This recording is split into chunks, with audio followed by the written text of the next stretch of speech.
You unlock this door with the key of imagination.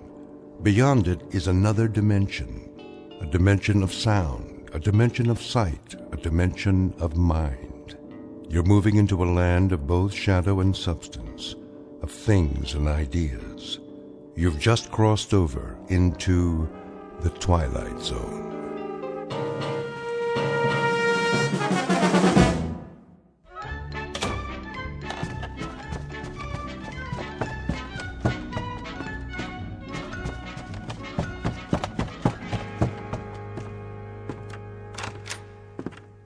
Morning, Mr. Poole. Morning, Mrs. Sullivan. Off to work?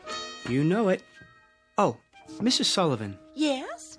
I meant to drop off the rent last night. Oh, no hurry. It isn't due yet. I know, but I don't like debts.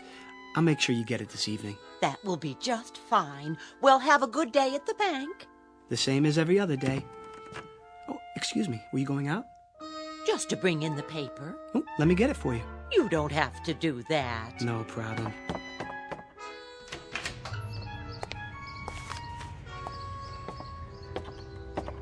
Here you are. Why, thank you, Mr. Poole. You're the perfect tenant. Absolutely perfect.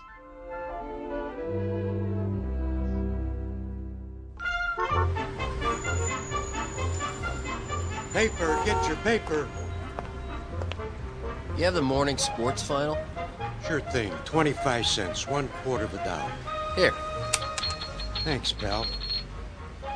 Paper, get your paper. Who wants a paper, morning final? One here, Marty. Sure thing, Mr. Poole. Always got a copy for you. Let me see if I have the right change. Yep. Here you go. Hey, look at that. Something wrong? Your quarter. It landed on the edge. Didn't even fall over. Well, what do you know? That'll never happen again in a million years. This must be your lucky day. Oh, I hope you're right, Marty. A little luck never hurt anyone.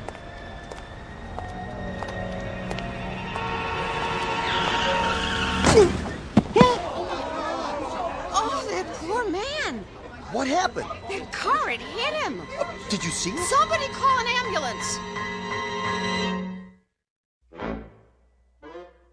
Mr. Hector B. Poole, resident of the Big Apple, the Glass Canyon, hoping to survive an assault on his senses, all 6 of them. Flip a coin and keep on flipping it. What are the odds? Half the time it will come up heads and half the time tails. But in one wild, freakish chance in a million, it will land on its edge. Mr. Poole, a bright human coin on his way to the bank in the Twilight Zone. And now, The Twilight Zone and our story, A Penny for Your Thoughts, starring David Eigenberg, with Stacy Keach as your narrator. Stand back! Look what you did! I didn't see him, honest. He just stepped off the curb. Where's the ambulance? Oh, what happened? Easy, mister. You all right? Oh, I think so. Oh, just give me a hand. Look, lie still. I'll get a doctor. Oh, no. I don't need a doctor. I mean, if you'll help me get up. You sure? You ought to take it easy. At least get an x-ray. Why? No scrapes, no scratches, no broken bones. I seem to be fine. You should stay down. I would. Something like that, he could sue the guy's pants off. Pardon? Oh, I just said, wait till you get to the hospital. You never know. No need for that, really. Oh, you don't know how sorry I am, sir. Oh, no harm done. I swear, I didn't see you step off the curb. If you were hurt, God, I could never forgive myself. You clumsy idiot. I wish you'd broken your fool neck. What did you say? I said, if you were hurt, I could never forgive myself. No, not that. The other part. I see no reason for you to be abusive. Abusive? I should have been more careful, but it was equally your fault. Are you certain you're all right, sir? I think so. Thank heaven for that. I'm simply trying to say how grateful I am that you weren't injured. Lame-brained jaywalker. That asinine stunt took 10 years off my life. Now, see here, I'm not Let me brush you off. Where were you headed? I was on my way to work. Well, I'll be happy to give you a lift if you like. No thanks. It's not far. I think I'd rather walk.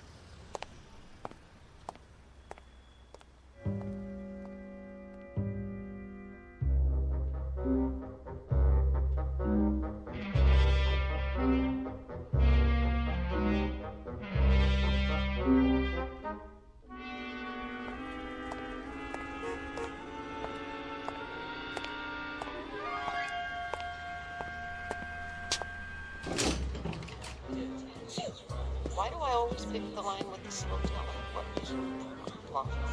I've got to borrow against the life insurance as long as they don't call my husband. Wow, I hope they don't check my credit history. Did I turn the iron on?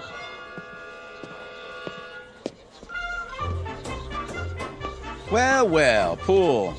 Morning, Bran. Your watch stopped this morning? What's that? It must have. Not like you to be late.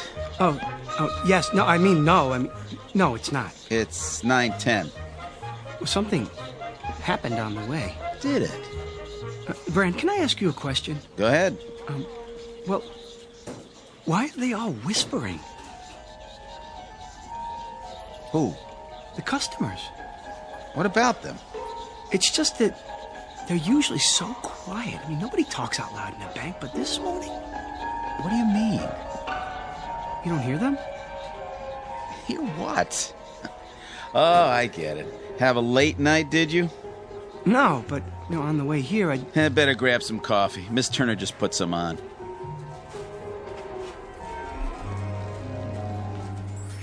Boy, look at him. Like he doesn't know which end is up. Oh, if Bagby sees him this way, he's finished. Good riddance. Oh, where is he? Huh? Mr. Bagby. In his office. Where else would he be? Oh, thank you, Brand. Well, I better get started. Yes, you do that. Oh, I knew he'd crack sooner or later. Mr. Perfect.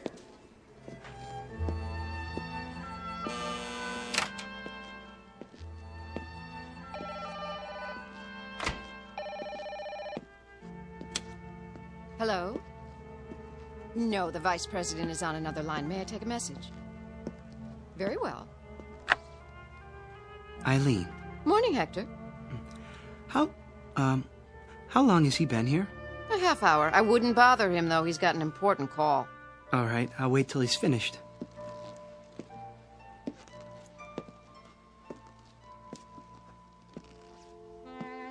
Oh, Felicia, baby! You know I care. But how would it look? And besides, Gladys has a nose for these things.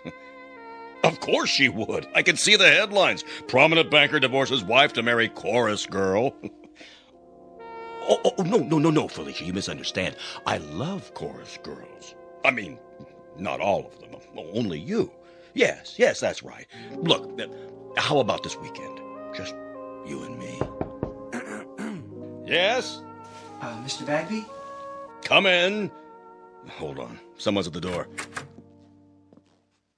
Yes, what is it, Poole? Mr. Bagby, sorry to interrupt you, but I'd like to explain. Explain what? Why I was late, sir. Were you? 10 minutes to be exact. I didn't notice. Well, as you know, sir, my record for being prompt is spotless. I pride myself on attention to duty. Yes, Poole, everyone is aware of your devotion to the bank. Well, you see, a strange thing happened, a very strange thing. Yes, uh-huh. Get on with it, you simpering idiot. You think she's going to stay on the line forever? If you ruin my weekend with Felicia, I'll string you up by the thumbs. Your weekend, sir. What? Spoil your weekend. Oh, I wouldn't want to do that. What are you mumbling about? Look, I've got an important call here. Very pressing matter. Get on with it, man. No, of course, I understand. He said weekend. Good Lord. You don't suppose he knows about Felicia? It's impossible. I've been so careful, so discreet. There. I've placed it on hold. Now then, you had something to tell me? Poole? Another time, sir. I can see that you're busy. I'd better get to my work.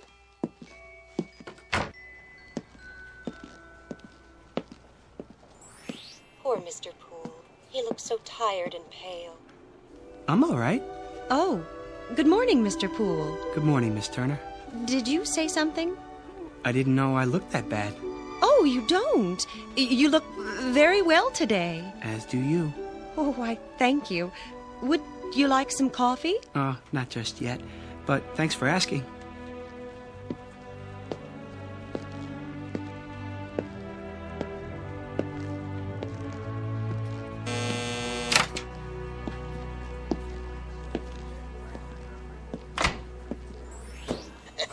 Gotta make it to the game on time. Here's the won't steal a bag of popcorn with that southpaw pitching. Who is pitching today? You say something? No, nothing at all. Good day to you, sir. Everything in apple pie order, I trust? Yes, thank you. Thank you very much. I bet you're the one who sent me that overdraft notice. No, sir. No, what? I don't have anything to do with overdrafts. I work over there in the loan department. You do? Just see one of the tellers. I'm sure that they can straighten it out for you. Sure. Sure. I'll do that.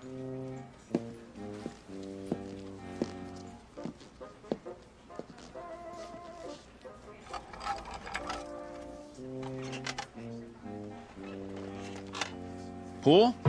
Yes? You know Mr. Sykes of Ajax Cement? Oh, yes, Mr. Sykes. How do you do? His loan has been approved. Will you see that the papers are in order? Of course. When do I get the check? Mr. Poole will take care of that for you. Here's the file. Certainly, Mr. Brand. Won't you sit down, Mr. Sykes? Everything's there. Oh, I'm sure it is. The check's for $200,000. I see. A loan for $200,000. That's quite a sum. Expanding the business, Mr. Sykes? That's right. Wrong. Well, which is it? Huh? You are aware that this loan must be repaid within 90 days. Sure I am. In full. Yeah. If I bet the money right, it'll come out to over $1 million. $1 million? No. 200,000. That's all I need. Put half on Lucky Lady in the 6. Split the rest between Nimble Runner and Crinoline at 5 to 1. Nobody will ever know I can pay back the loan with enough left over to save the company. It's gotta work. There's no other way. Or what? Bankruptcy? What did you say? Nimble Runner and Lucky Lady. Now look here, young man. And Crinoline at 5 to 1? What? That's a funny name. I don't have time for this. Am I gonna get the check or not? Everything all right here? It better be. I'm not sure. What's going on, Poole? Something wrong, Mr. Sykes. I don't know, Mr. Bagby. I signed everything. Well, then what's the problem? He just told me he's borrowing the money to bet on the horses. What? That is what you said, isn't it, sir? I said nothing of the kind. Well, and then he said that Ajax Cement was bankrupt. Ah, he's mad. Poole! Doubtless there's been a mistake. There certainly has. If you'll come with me, I'll correct it at once. I'll talk to you later, Poole. But Mr. Bag... In my office. Yes, sir.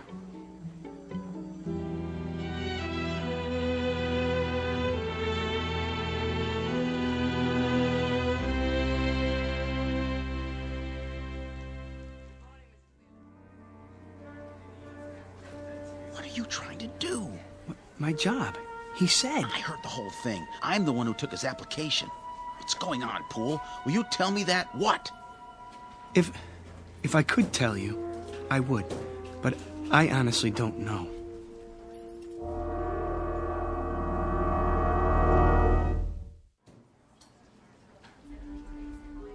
How would you like that, ma'am? Can I have it once, please, and some quarters for the laundromat? Of course. 180, 190, 200. Just a moment and I'll get your receipt. I want it in the form of a cashier's check. Oh, I'll need to get it countersigned. Money order then. Yes, sir. That can't be all I have. Check the balance again. I've already checked it twice. If you'd like a printout of your transactions... I would, yes, so I can compare it to my records. There must be some mistake. 401, 402, 403. 20 years, the same window. Not one promotion. Nope, not me. Hello, Smithers. Oh, Hello, Mr. Poole. Don't worry, you'll get that promotion. Do you really think so? I mean, what promotion? Stick with it. You'll see. Yes, of course, but how? Have a little faith.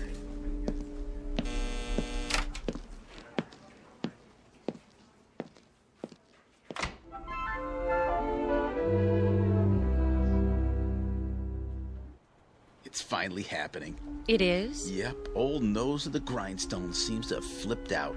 Who are you talking about? Poole, who else? He's been acting goofy all morning. Well, why shouldn't he? He's entitled to once in a while. He does all the work around here. Guys like that are all alike, gutless wonders. Put the pressure on and they go to pieces. Know what I mean? I'm not sure that I do. You phony. Don't you know a real gentleman when you see one? Got any of that coffee left? Oh, hi, Poole. Certainly.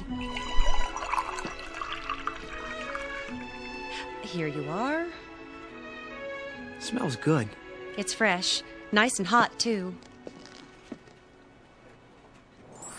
You do all of the work and get none of the credit. You should speak up more and assert yourself. But I guess that's not in your nature. Miss Turner? Yes? There's something I've been meaning to say to you. There is? And I hope you won't be offended. Oh, I'm sure I won't. But, well... Yes, Mr. Poole? I want to thank you. Thank me? For your kind thoughts. I don't think I quite understand, Mr. Poole. Romancing the help, eh, Poole? Brand, please. Well, who can blame you? Miss Turner's the prettiest girl in the new accounts department. Just say absolutely nothing. I haven't seen such an aggregation of beasts since the last time I went to the circus. Oh, I'm sure that's not true. Yeah, a lot of action around the old coffee station lately. That's no surprise. Not much chance for socializing on the job, is there? Brand, if I could get a word in... Yeah, go ahead. You were saying, Mr. Poole? She's probably a tiger. Let the sweet prim ones out of their cages and they revert to the jungle. That's enough, Brand.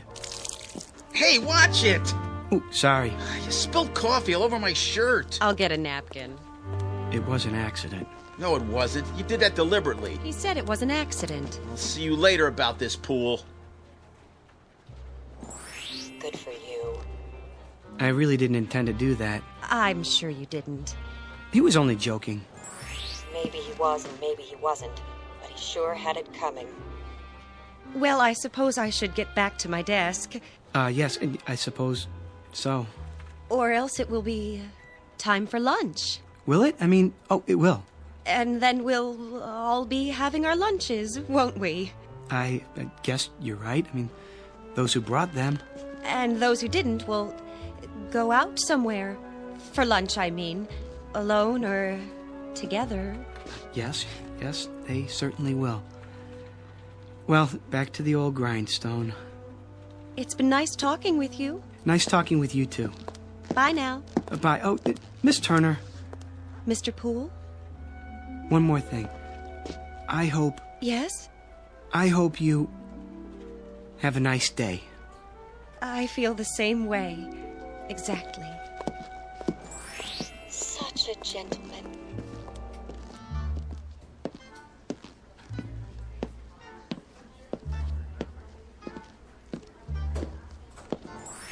It isn't fair. It just isn't fair. I said, don't worry, Smithers. Who? Oh, Poole, were you speaking to me? Mr. Bagby's a fair man. Mr. Bagby? Yes, I'm sure he is. Good things come to those who wait. What's he watching me for? Oh, no reason. Don't let it distract you. They'll be sorry. Not much longer now. At 4:30 this afternoon, I go into the vault like I always do. I'll take my briefcase with me. No one will suspect a thing. I'll fill it with currency and be on a ship to Bermuda by nightfall. Yes, indeed. All that money. As much as I can carry. I wonder how long it will take them to discover it's gone. It's not possible. Smithers?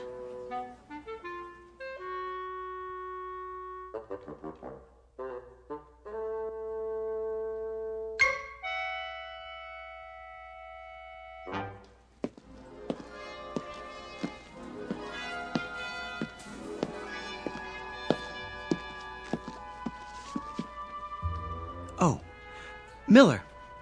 Hi there, Mr. Poole. Got a minute? Sure do. Pretty quiet morning. Is that what you call it? Well, as opposed to payday, then everybody and his brother shows up. Get a little rowdy sometimes, trying to cut in line and everything. But I keep him in order. Teach him respect for the uniform. You can count on me. I know I can. That's why I wanted a word in your ear. What's up? How long have you been a guard here? Quite a few years now. Get my pension before long. And that gun in your holster, is it the same one you've always had? Sure is. Nothing beats a .38. Keep it oiled up real good. You could use it then. I mean, if you had to. Well, what do you think I got it on my belt for, Hector? To hold my pants up? Good. That's good. Why do you ask? I'm not sure, but I suggest taking up a post by the door. Keep your eyes open, and don't say anything to anyone just yet. I get you. Mum's the word. There he is. Was he waiting for me? Hello again. Miss Turner. I was just going back to my desk. Perfect timing. Isn't it? I mean, it is. Miss Turner, may I speak to you? Any time at all. What I have to tell you is very important. Yes, Mr. Poole? Not here in front of everyone. Dreadfully important. Come with me. Where are we going? Somewhere private. I like the sound of that. Mr. Jones's office is empty since he transferred. Next to Mr. Bagby's. No one ever goes in there. Perfect. That seems like a good idea. If you're sure you don't mind. As long as you can spare the time. This won't take long. Take all the time you want.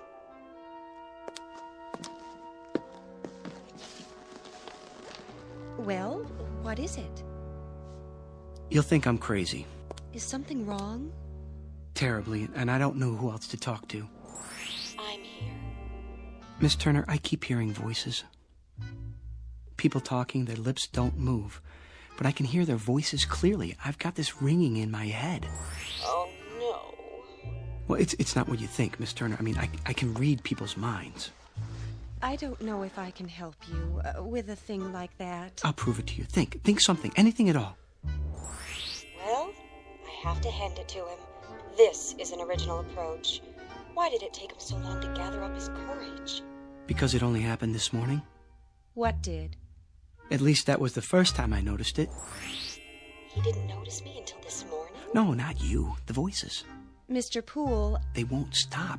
Perhaps you should lie down for a few minutes. Maybe later. I'm trying to tell you something. I know you are. No, this is serious. Do you think I enjoy hearing people's thoughts? I'm sure I have no idea. Well, try to imagine. It's like seeing people with their clothes off. Which people would that be? Well, Miss Turner, I have reason to believe that someone may try to rob the bank this afternoon.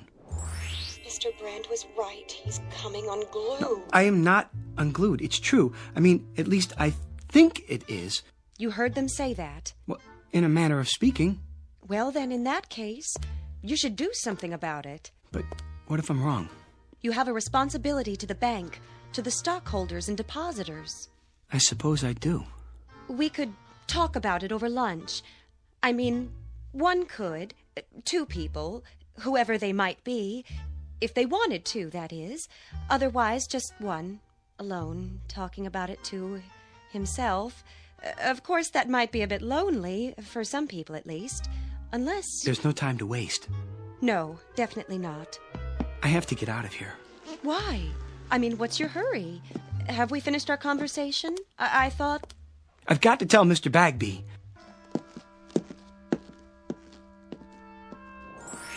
From now on, Mr. Poole, you may call me Helen.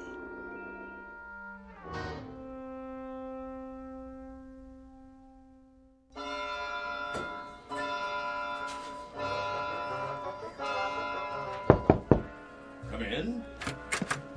Mr. Bagby. Oh, there you are, Poole. I want to talk to you. Sir, I'm worried about you, Poole. About me? But sir... I've always considered you one of my best men. So why, Poole? Why what? Just tell me straight out. We lost the Ajax cement account this morning because of that nonsense a while ago. Something wrong at home? The wife, perhaps? I'm not married. Oh, well, something's bothering you. Yes. Have a seat. I'd prefer to stand. Then out with it. Well, I don't know how to put this, Mr. Bagby. Speak up, Poole. I'm with you. You won't believe me. Of course I'll believe you. You're as honest as the day is long. Well, you've been like a son to me. Well, a son-in-law, at least. If you were, which you're not, legally speaking. But nonetheless... Mr. Bagby, Mr. Smithers is... Smithers? Well, what about him? He's planning to rob the bank. Say what? See, I told you. Would you mind repeating that? Smithers. Old Mr. Smithers? Old Mr. Smithers. He's sitting on his stool right now, planning it out. At precisely 4:30, he's going into the vault. He does that every day. Exactly. But this time, he'll have his briefcase with him, and he'll fill it up with banknotes, as much as he can carry. And by tonight, he'll be on a boat to the Caribbean. How do you know? I heard him talking about it. But he's one of our oldest and most trusted employees. Well, he was here when I took over the bank. I absolutely refuse to believe. I swear it, sir. He has it all worked out. Wait a minute. I take your point. Who's the one who ends up stealing the company funds? Isn't it always the most trusted employee? The man you'd least suspect? The man who's completely reliable for years until that one moment when everybody relaxes their guard and... Gotcha! He strikes. Good work, Poole. I wish it weren't true. I sort of admire Mr. Smithers. He's always there, steady as a rock, going his own way. I wouldn't have believed it if I hadn't overheard it myself. Well, no time for sentiment. Quick now, tell me the details. Well... At 4:30 on the dot, it starts. Okay, and Mr. Smithers will finish counting out his drawer as he always does, by the numbers. Thank you, folks. Good night now. Don't work too hard. And as soon as we lock the doors... See you Wednesday. You take care now. Good night, Rich.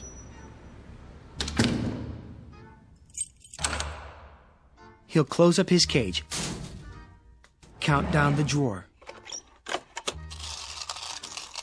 73, 74...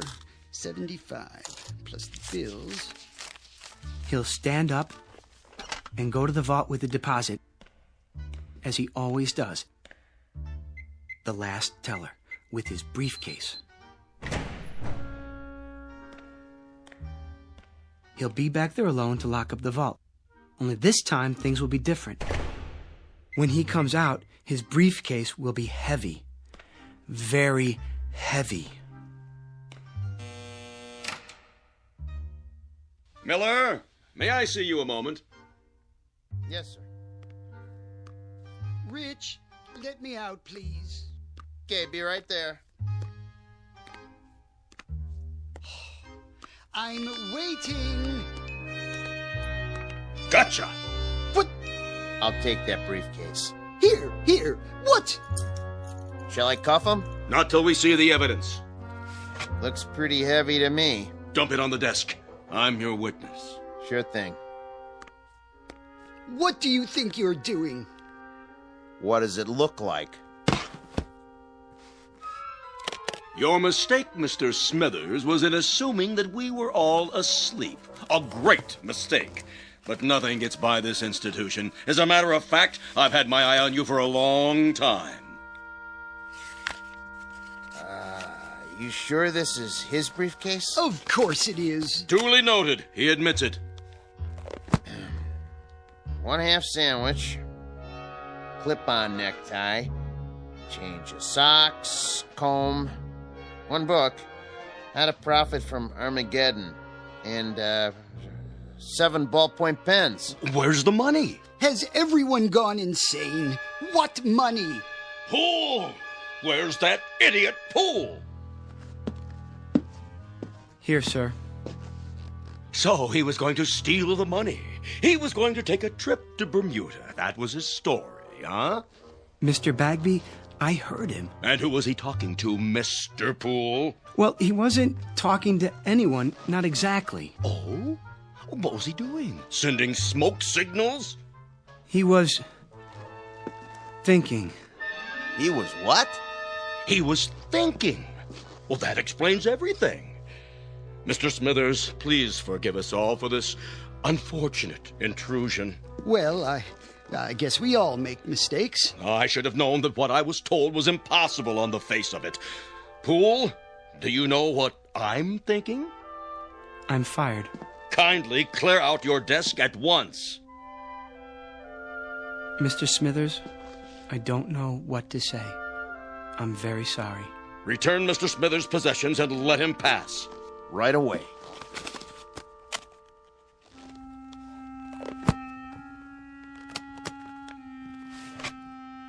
How did you know?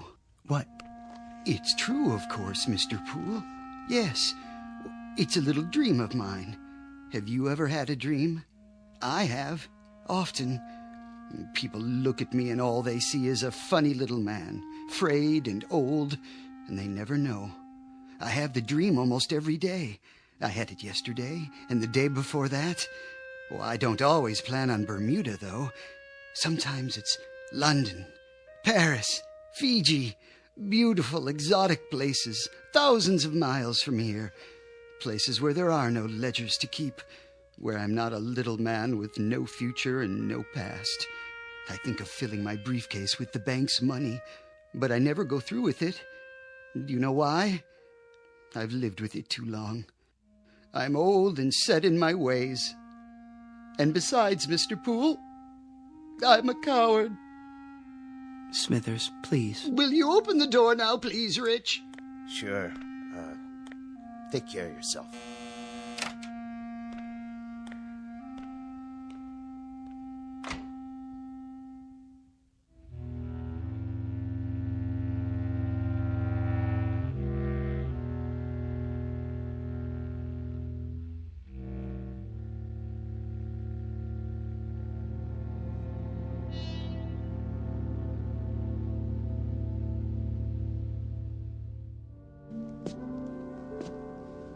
Can I help you with anything? I've got it. I guess this is goodbye, Miss Turner. It may be a blessing in disguise. For your career, a man with your abilities. Much more than mind reading. A strange delusion. But with the proper medical care, it'll go away. It's not a delusion, Miss Turner. There, you see, I can read your thoughts. But how? Until this morning, everything was normal. I was happy. Well, at least I wasn't unhappy. I had my friends, my job, and now this. I thought it was a gift. Well, it's no gift. It's an embarrassment. It's been nothing but trouble to me. I never imagined people were the way they are. You know, we do things without thinking about them, and we think things without the slightest intention of doing them. I've learned one thing. People are not what we think they are. Poole! Oh, thank heaven I caught you. That was the Ajax Cement Company on the phone. Mr. Sykes has been arrested. I know, for gambling with the company money. I tried to tell you that earlier. $200,000 if that loan had gone through. Mr. Poole, about your job. It's still yours, if you're interested. Why, that windbag. Mr. Poole, if you can really hear me, you're wasted in that job. If you let him take you back on the same terms, you're crazy. Everybody knows you should be in charge of the accounts department. Well, what do you say? Well, everyone knows I should be in charge of the accounts department, Mr. Bagby. In charge? Good. That would mean he'd move into Mr. Jones's old office. That would mean I'd move into Mr. Jones's old office. Now, really, Poole. This is absurd. What am I standing here wasting time for? Don't let him bamboozle you. Felicia's waiting. Man, oh man, what a weekend this is going to be. Stand up for yourself. He needs you more than you need him. Would you excuse us, Miss Turner? We have some business to discuss. All right, if you're sure. I'm sure. Business? What business? The business of Felicia and your wife, Gladys. What? I know all about it. I know where you're meeting her and when. It's impossible. No one knows about the trip or the apartment on Riverside Drive. Riverside Drive, Mr. Bagby. Am I right? Oh, all right, you win.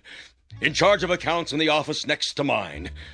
You won't say anything to anyone, will you? Not a word, Mr. Bagby. Not a word.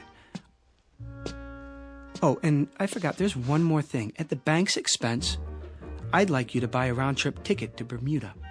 Have it made out in the name of J.L. Smithers. I think he'd like a vacation. Are you out of your mind? Mr. Bagby? Oh. One ticket to Bermuda. Shall we go, Miss Turner? If you like. I'd go anywhere with you, but I wish you'd call me Helen.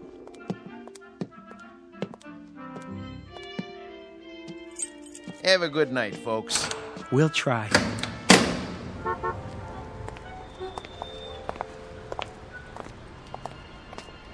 May I see you home, Helen? Well, I don't know. Of course you can, Hector. What do you think I've been waiting for?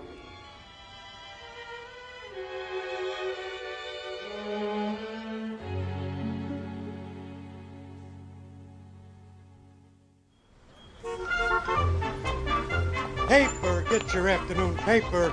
Latest stocks. Oh, just a second, do you mind? Not at all. Oh, hi, Mr. Poole. Well, was I right or was I right? Was it your lucky day? I'd say so. Give me a paper, will you? Sure, this one's on the house. Oh, no. I don't like to owe anybody. Heads. You win. Hey, why'd you do that? I had that other quarter standing up all day, and nobody knocked it over till now. Well, I guess if you're the guy who stood it up, you're the guy who can knock it down. There goes your luck. Could be it's just beginning. Paper, get your late edition paper. What was that all about? Oh, nothing. Wait. What is it? Think something, Helen. Think anything. Oh, I am, believe me.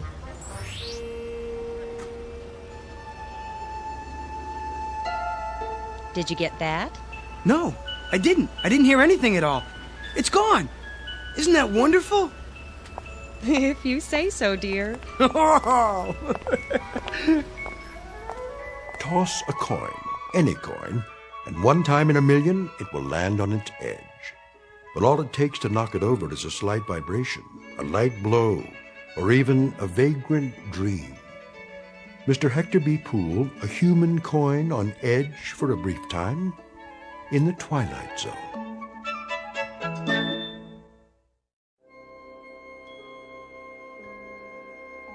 Hi, this is Carl Amari, producer of the Twilight Zone radio dramas. I'd like to take a moment to tell you about our official website at twilightzoneradio.com, where you'll get the latest news and information on these Twilight Zone radio dramas. Plus, at twilightzoneradio.com, you can digitally download 3 free episodes or any of our episodes for only $1.95 each. In this age of ever-changing technology, we've decided to make these episodes instantly available to you by making the Twilight Zone radio dramas a digital download-only series. This means that this series will no longer be offered on CD. The CD collections at our website are now being offered while supplies last at buy one, get one free. So be sure to get your favorites before they're sold out. Be sure to visit us often, and I'll see you in the zone.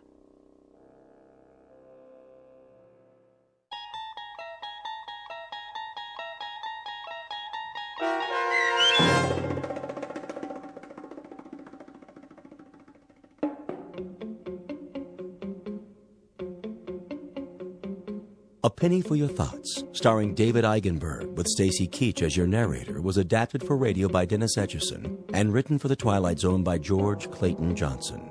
Heard in the cast were Michelle Graff, Doug James, Jamie Barron, Jeff Lupetin, Kurt Nabig, Joby Cerny, Fernette Lebo, Peggy Roeder, Alex Sopner, Carl Amari, Karen Olson, Tracy Hernandez, Christina Verba, and Vince Amari.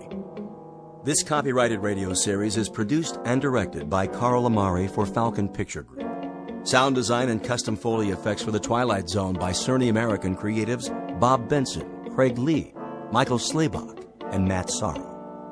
To learn more about the Twilight Zone radio dramas and to contact us, visit our official website at twilightzoneradio.com. Doug James speaking.